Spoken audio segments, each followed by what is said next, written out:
ഒരു മണിക്കൂർ ഞാനിരുന്ന് ആലോചിച്ചിട്ടുണ്ടാക്കിയിട്ടുള്ള ബ്രേക്ക്ഫാസ്റ്റാണ് നിങ്ങളീ കാണുന്നത്. ഹസ്ബൻഡ് 2 ദിവസത്തിന് അൽബഹ പോയി. അതുകൊണ്ട് മെനക്കെട്ടിട്ടുള്ളൊരു ബ്രേക്ക്ഫാസ്റ്റ് ഉണ്ടാക്കാനുള്ള ത്വര അതങ്ങോട്ട് വരുന്നില്ല. എന്തുണ്ടാക്കി കഴിഞ്ഞാലും ബാക്കിയായിരിക്കും. അതുകൊണ്ടാണ്. അപ്പോൾ തൽക്കാലം ഇത് മതി. നെക്സ്റ്റ് നമുക്ക് ചോറ് വെക്കണം. ഇവിടെ വന്നിട്ട് ഈ ചോറ് വെക്കണ പരിപാടി അതെനിക്ക് നല്ല ഇഷ്ടമാണ്. എന്താണെന്ന് വെച്ചാൽ നമുക്ക് ആവശ്യമുള്ള അരിയെടുക്കുന്നു, കഴുകുന്നു, വീണ്ടും ആവശ്യത്തിന് വെള്ളം വെക്കുന്നു, പിന്നെ ഈ സാധനത്തിലേക്ക് അങ്ങോട്ട് ഇറക്കി വെച്ചിട്ട് ആ സ്വിച്ച് കൂടി ഇട്ട് കഴിഞ്ഞാൽ നമ്മൾ വെച്ച വെള്ളത്തിൻ്റെ അളവ് കറക്റ്റാണ് എന്നുണ്ടെങ്കിൽ നമ്മുടെ പെർഫെക്റ്റ് ആയിട്ട് ഇവിടെ ചോറ് റെഡിയാവും. ആ കഴിക്കാൻ നേരത്തെ അങ്ങോട്ട് നോക്കി കഴിഞ്ഞാൽ മതി. പിന്നെ അത് നല്ലൊരു ഇതാണ്. അത് കഴിഞ്ഞിട്ട് ഇനി നമുക്ക് കറി വെക്കണം. കറി എന്ത് വെക്കുമെന്ന് ആലോചിച്ചപ്പോൾ ഫ്രീസറിൽ നിന്നും നമുക്ക് കുറച്ച് മീൻ കിട്ടി.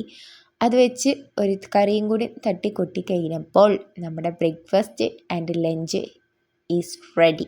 ഇനി അങ്ങോട്ട് കഴിച്ചാൽ മതി.